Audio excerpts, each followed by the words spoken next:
counties. Our crews are spread out all around the Sound with team coverage this morning.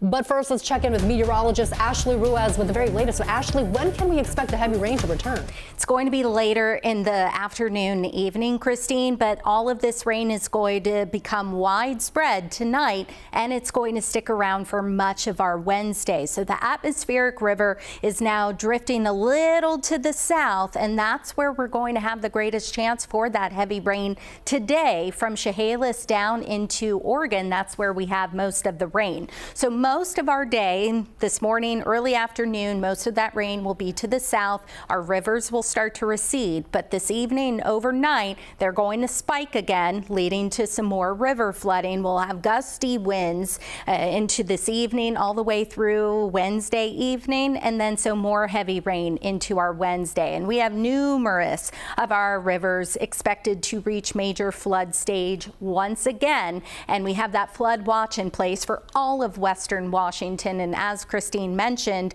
we have a lot of flood warnings in place. You see that yellow color? That's indicating where the heaviest rain is expected today, but tomorrow it's widespread for much of western Washington. I'll have a full check on your forecast and break this all down in more detail coming up.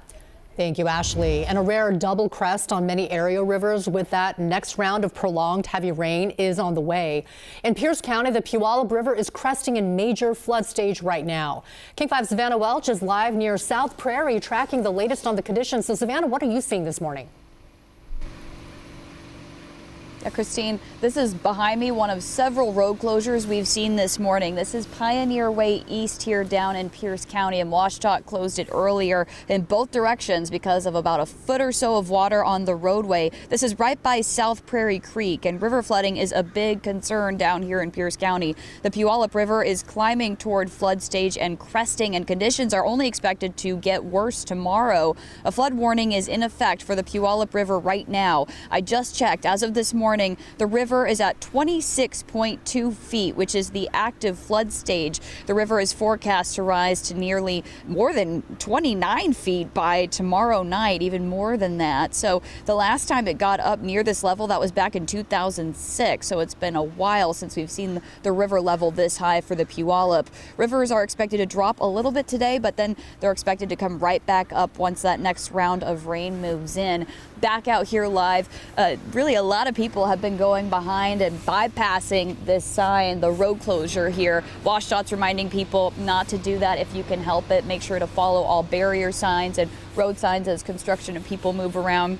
Since there might be crews out working on the roads, also a reminder not to drive through any high standing water. There might be debris or just things in the roadway, so good reminder so you just don't get stuck, especially as this next round of rain moves in tonight, as we're expecting that atmospheric river to come back from Oregon all the way back up to western Washington. In Pierce County, Savannah Welch, King 5 News. Thank you, Savannah. So let's check in with Farah Jadrin live in Snohomish County, where the Snohomish River in Gold Bar hit some major flood stage overnight.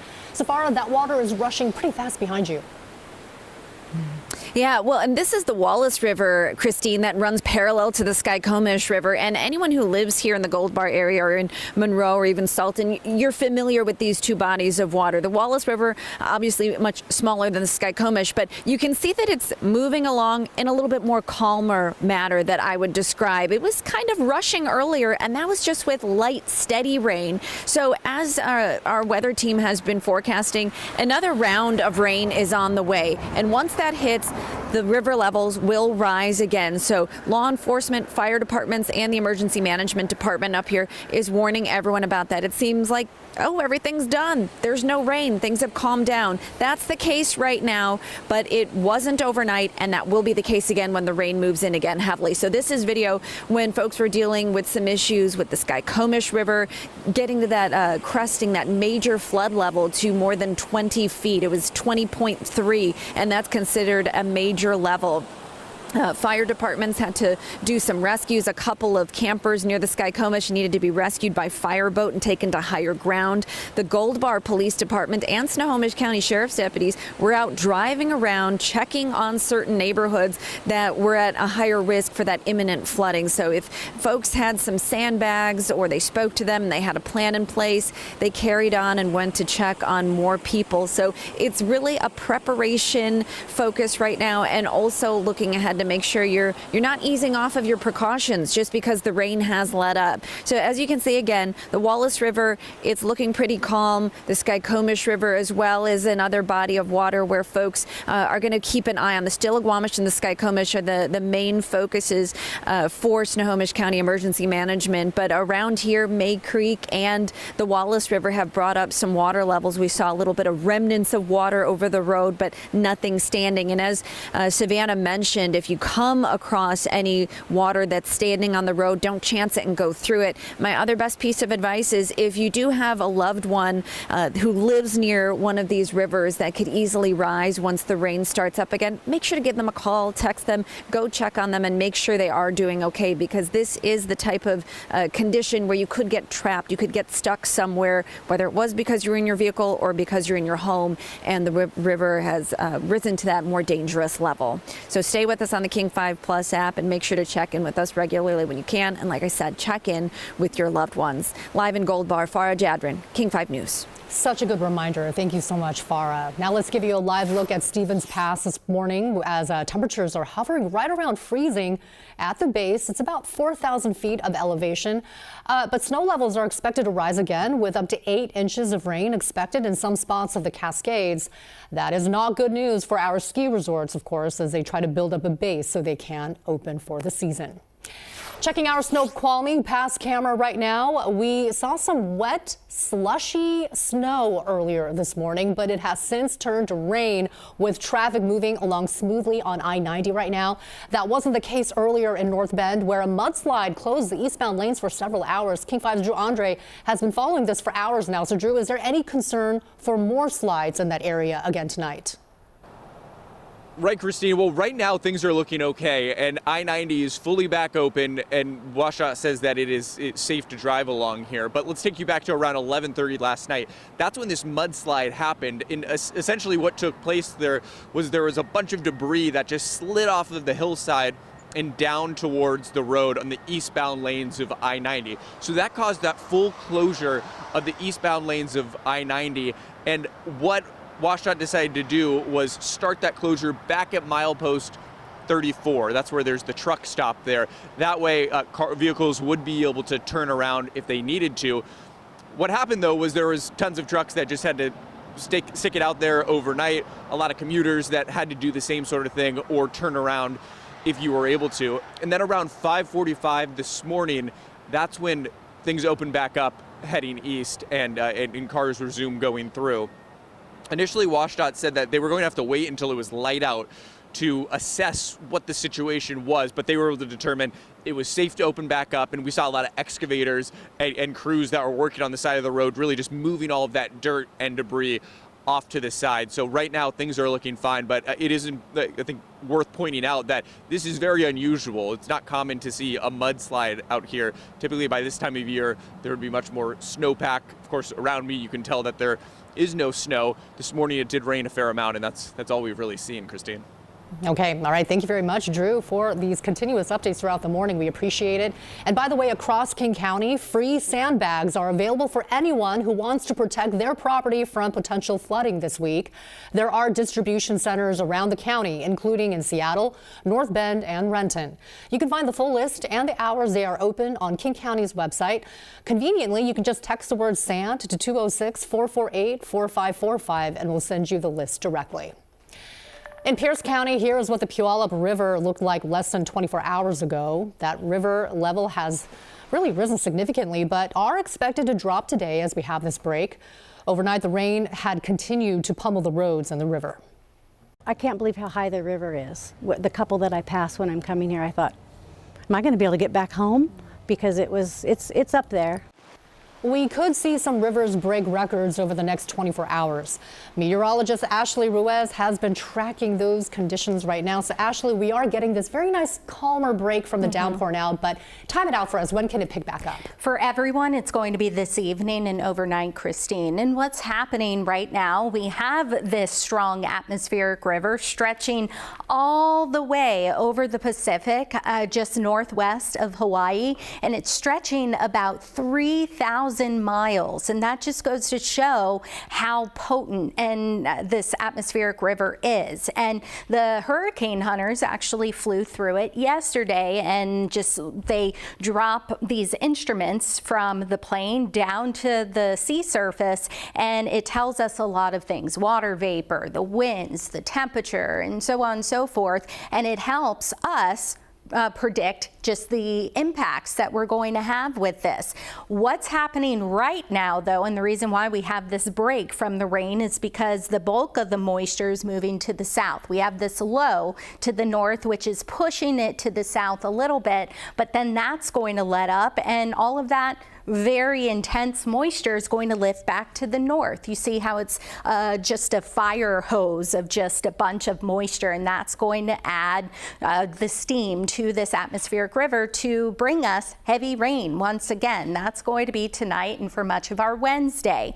And yes, this is a new thing when we talk about the impact scale of an atmospheric river. You may know it as the Pineapple Express, but atmospheric river, that term has been around for decades now. It's just the strength of it that it's from an AR1, atmospheric river 1, to an AR5, which tells us that what kind of impacts we can expect. And most atmospheric rivers are beneficial, but once we start to get into that AR3 to AR5 range, it's mainly hazardous because we don't need all of this rain at once. We get weak ones all the time, and those are very beneficial to add to our snowpack, also to add to our reservoirs and help with our drought situation. But in this case, it's going to bring us more heavy rain, and then the risk for landslides, that's going to increase, as well as our flooding, even though we're seeing those rivers recede a little bit right now, but they're going to come right back up once this rain moves in. We also are expecting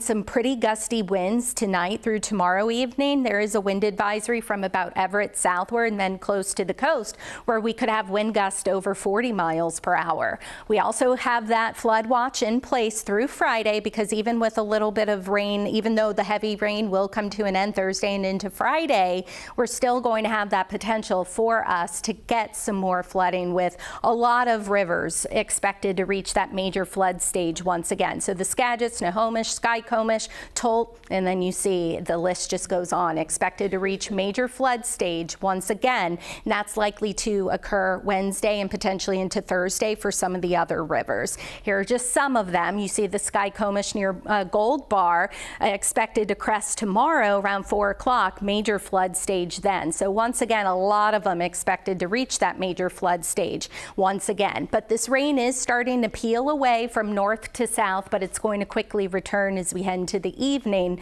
for everyone. Although a couple of showers are still possible south of Seattle during the afternoon, but then you see how it becomes widespread over the area late tonight, except for where we get more rain shadowing setting up. But you see it's just persistent thanks to that atmospheric river, the fire hose I was talking about. Some of it tomorrow morning may let up south of Seattle with the bulk of the heavy rain moving north, but eventually it will get a push to the south once again, but that may not happen until Thursday. So between now and then, at least through tonight, you see this through 10 o'clock, maybe a half of an inch, but then we just add to those rain gauges really dramatically through Thursday afternoon. On average for Puget Sound, maybe 2 to 4 plus. And as I mentioned, those winds are going to pick up pretty much everywhere, generally from Everett southward into tonight and into much of our Wednesday. So today, tomorrow, first alert weather days.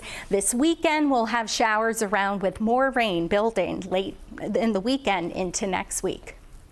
And as we continue to, of course, watch for the more rain, as Ashley just mentioned, one thing that you all need to keep in mind, you will be dealing with impacts on the road even now when it is starting to seem to dry out. This is a look out on the map, and every flashing exclamation point you see, the majority of them represent some type of road closure due to flooding or due to a landslide. So that's something to watch out for this morning. Now, for those of you who have been watching throughout the morning and when we were on air, air on Kong this morning. We were talking about a closure here on Highway 2. Something to keep in mind, it is still happening right now going westbound near Highway 522 in Monroe, and we now know that a person has died after being hit by a car earlier this morning. Of course, this likely not weather related, but we did not get an official update from the Washington State Patrol yet or Monroe Police. And if you're traveling on 405, there is a crash right now out near Totem Lake near 124th Street. Now getting into some of the weather related things you'll have impacting your commute this morning. If you're traveling in Mason County, Highway 106 westbound is blocked at Orr Nobles Road. This is a picture that was sent out by the Washington State Patrol showing that landslide blocking the westbound lane, so you want to watch out for that. Moments ago, Savannah told you about that closure out on Pioneer Way because of some flooding. And if you are traveling out between Fall City and Carnation, a good portion of Highway 203 is blocked. And then also you're dealing with a closure near the intersections of Highway 203 and Highway 202. Let's take a look at some videos showing the flooding in this area. This was sent out by Trooper Rick Johnson this morning, just reminding you the importance of not going around these road barriers. And you can see that water covering much of the road. So again, something to watch out for as you head out throughout the morning, and it is something we will continue to track for you throughout the day. Okay, thank you so much, Shantae. Very busy out there, and more photos of flooding around Western Washington are coming into the King 5 newsroom. Check these out. These are from Lewis County, where several cars and even a semi-truck were caught in high water just off I-5 in Napavine. Firefighters say they have conducted 5 rescues this morning. A reminder that if you can't see the roadway in front of you, this is the adage, turn around and don't drown. In Snohomish County, here is a look at what flooding looked like in Sultan last night around 10 o'clock. This is from our viewer Justin at Sportsman Park. You can see how high the river rose on that bridge. Thank you very much for sending this photo. And in Grace Harbor County, here is a look at a home near the Wainuchi Valley in Montesano. Viewer Jenny sent us this one. She says there were 10 to 12 inches of water in her front yard. You can see the water goes all the way up to the porch. She did message us saying that at least my porch is still festive. We love that attitude. So send us your pictures and videos to 206-448-4545 if you have any, or if you're safely able to take any photos and send them over to us. Thank you very much for joining us for this special coverage of this significant atmospheric river event that is impacting really all of Western Washington right now. Our coverage continues throughout the day. Watch King 5 News at noon for the latest, and again at 3 o'clock this afternoon on King 5 Plus with Leah Pizzetti. You can stream on your TV and watch for free.